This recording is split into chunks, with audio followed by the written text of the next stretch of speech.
Ted, one thing we really wanted to know from you is how often did you have to fight for your next directing job? Because when you look at your credits, I believe it's 49 directing credits, and it almost seems to come seamlessly, and so many filmmakers that I know that I'm around, it's like that next project is such a big fight, and it almost appears on your side of things that project after project has been lined up. So I would just love to hear about from you, how often did you have to fight for the next film? It's always a fight, David. It's always a fight. It never comes easy. The lucky thing about me was that I was interested in the theater. So in the 60s, I did 3 or 4 plays. I did a play by Doris Lessing, who won the Nobel Prize for literature. And I did a musical with Lionel Bart called Maggie May in the West End. It ran for 2 years in the West End. So I was always if I got stuck, I would go, and films are expensive things. They're not easily given. I mean, you think someone's going to give you, okay, all right, David, here's $25 million, come back with a film. Think about it. So I always feel a tremendous responsibility when people give me huge sums of money, and I've got to produce something that's hopefully will make some of the money back. But it's gotten more and more difficult, I think. I don't know whether that's a function of my age or whether I think it's but I know it's not my age, because I know a lot of directors, and I know a lot of writers, I know a lot of producers in this town, practically all of them, and they're all making the same complaint. Ever since the recession, the banks are not lending any money. Filmmaking is based on banks lending you money. People think, Warner Brothers has all the money when they make a film. No, they borrow the money. They have the collateral, they have their libraries, this collateral, it's true. But independent filmmaking, you get some money here. I get some money from the Canadian government because I'm a Canadian. I get money from Spain and Italy and Germany from distributors in there, and slowly you get all the money together. So it's a long, tortuous process. But look at the situation in Europe. Spain has no money. Italy has no money.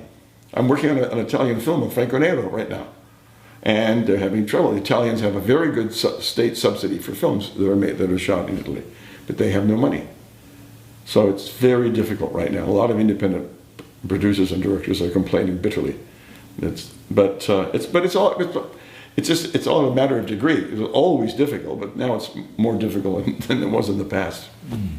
And reflecting back on all the films you have made, which film would you say was the hardest or the most challenging to get off the ground? All of them. Never mind. They all have their, one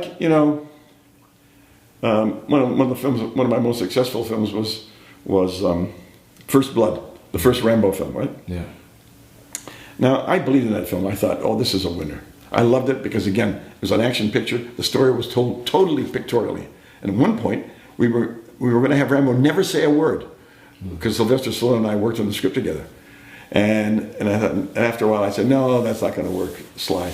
He would say something here, and it looks like you're artificially trying to create a situation. But it had a very salubrious effect on the script. It was very full of pictures and action and very little dialogue. But the head of Warner Brothers asked me to work on it, and I worked on it, worked the script, and that was before Sylvester was involved. And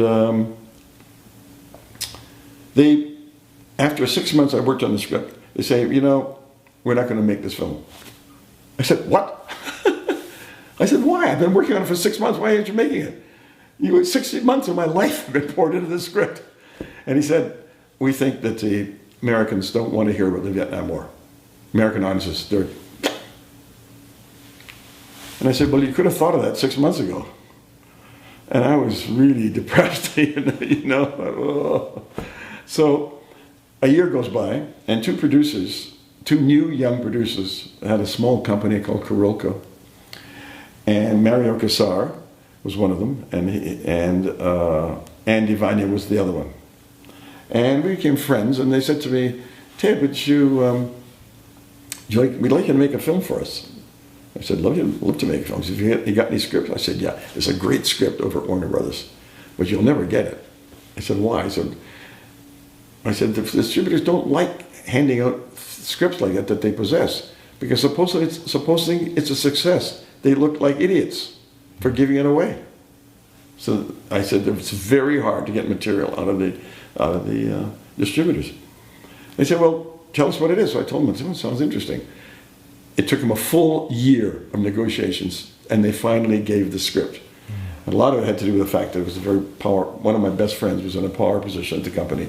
I don't want to embarrass him with naming his name, but he helped me to get it because he knew how much how I cared about it. So there it is. That film took 3 years, and finally we got it. And no other film not that we had the possession of, no other film had this experience which I had with that one. They said, "Who do you want to play the part?" Said Andy and Mario, and I said, "I want Sylvester Stallone." And they said, "Are you sure?" And I said, "Yeah." They said, "Well, you know, his reputation is a bit, right now we had several flops after Rocky. A Fist and etc." And I said, "No, he'd be perfect for this part. I know, I want him." So we phoned him up on a Tuesday night, sent him the script. On Wednesday morning, he said yes. Usually it takes like 6 months for a star to say yes. Yes, wow, I can't believe this. 12 hours I get a response. So for all the difficulties, suddenly the most difficult part, usually that came easy.